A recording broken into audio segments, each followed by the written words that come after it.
नमस्कार, आप देख रहे हैं न्यूज पीआर और मैं हूं प्रीति। बिहार में विधान परिषद के चुनाव होने वाले हैं। इसको लेकर के राजद की तरफ से 3 प्रत्याशियों का नामांकन कल ही हो गया, वो भी लालू प्रसाद यादव की मौजूदगी में। ये जो 3 राजद की तरफ से प्रत्याशी है, उसमें पहला नाम है कारी सोहेब का, दूसरा नाम है अशोक पांडे का और तीसरा नाम जिसकी वजह से वो खूब चर्चाओं में आई है, वो नाम है मुन्नी देवी का। मुन्नी देवी के नाम का जब ऐलान हुआ था तब मुन्नी देवी ने बताया था कि उनके पास मोबाइल फोन नहीं है, वो कपड़े धो करके और दूसरे लोगों के कपड़े प्रेस करके जीवन यापन करती है। अब ऐसे में जब कल नामांकन हुआ तो तीनों प्रत्याशियों को अपने संपत्ति का ब्यौरा देना पड़ा और जब संपत्ति का ब्यौरा देना पड़ा तो सभी की आंखें फटी के फटी रह गई, क्योंकि जो सामने आया उसे सुन करके आप भी दंग रह जाइएगा। दरअसल मुन्नी देवी लखपति है, वो लाखों की मालकिन है। ऐसा हम नहीं कह रहे, ऐसा उन्होंने खुद ही अपनी संपत्ति का ब्यौरा देकर के बताया है।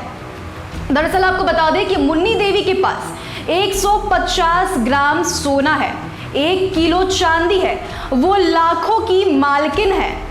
आपको बता दें कि मुन्नी देवी 8वीं पास है। उन्होंने बताया कि उनके पास मोबाइल फोन भी नहीं है, वो लोगों के कपड़े को धो करके और उसे प्रेस करके जीवन यापन करती है। तो ऐसे में आखिर उनके पास इतनी रकम कहां से आ गई? मुन्नी देवी ने नामांकन पत्र में बताया कि उनके पास 8 लाख की चल और 15 लाख की अचल संपत्ति है। साथ ही मुन्नी देवी ने 35,000 रुपए की नकदी का भी जिक्र ब्यौरे में किया है। मुन्नी देवी ने 6 लाख रुपए के लोन के बारे में जानकारी अपने हलफनामे में दी है। साथ ही मुन्नी देवी के पति के पास 54,793 की संपत्ति है, जबकि उनके बड़े बेटे के पास पति से भी ज्यादा 98,425 रुपए की संपत्ति है। मुन्नी देवी ने कल ही एमएलसी प्रत्याशी के लिए नामांकन किया। उनके साथ लालू प्रसाद यादव भी मौजूद थे।